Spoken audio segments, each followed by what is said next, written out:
أخطر علاقة نفسية ممكن إن يمر بيها حد في حياته هي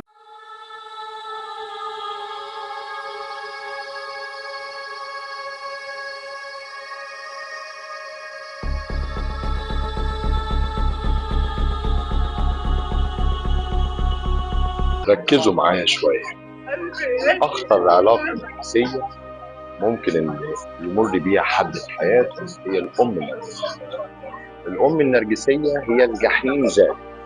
تخيلوا لما يبقى مصدر الأمان والحنان والحضن الدافي هو مصدر الألم والتعنيف والتعذيب. الأم النرجسية هي الجحيم ذاته. الأم النرجسية بتدمر أبنائها، تدمر أبنائها تدمير كامل.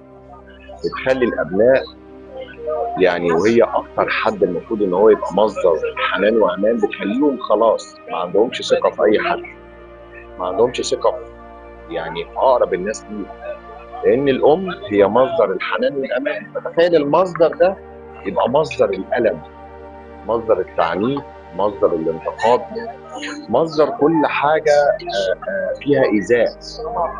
الإيذاء لما بيطلع من الأم أصعب حاجة في الدنيا. بتخلي الأبناء كلهم على مختلف المجالات ومختلف المستويات ومختلف الأعمار ما عندهمش ثقة في أي حد. الأم النرجسية بتفرق ما بين أبنائها. عندها حاجة اسمها الابن الذهبي أو الابنة الذهبية الدرجة الثانية وكبش الفداء، اللي بيشيل كل حاجة سيئة موجودة في البيت.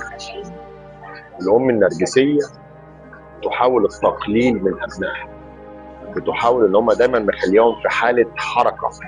ما ينفعش يبقى الأم النرجسية موجودة والأبناء دول مسترخيين أو قاعدين براحتهم أو ما بيعملوش حاجة. الأم النرجسية أكبر مصدر وأخطر مصدر إيذاء نرجسي. وديه للي مستني.